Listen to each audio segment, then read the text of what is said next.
The genesis of a project is both the client and the architect. And there are many times where the client is clear they just want a box with some windows in it. With museums, opera houses, places where people gather, especially where people gather for entertainment, you want oomph. You want something spectacular, you want something different. And that's when the client typically goes to find people they think reflect their ideals.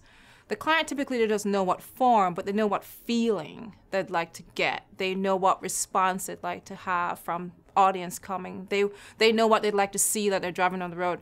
They like that surprise, they want that surprise. At that point, the architect listens, and someone like Frank Gehry already has a particular bent about how he approaches, and so you know what you're gonna get. You're not gonna get a box.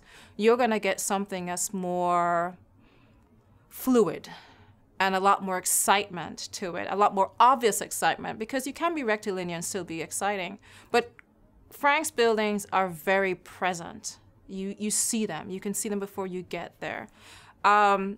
And so the job of an architect is really to distill and project what the client thinks they'd like to have and what we think should be in that space. Because many times a client may say, well, I just want a box. And I might look at the problem and say, well, I think you actually need something different. And our job is to present, I think our job is to present what we think is the best solution for the location and for the client and what they'd like to achieve.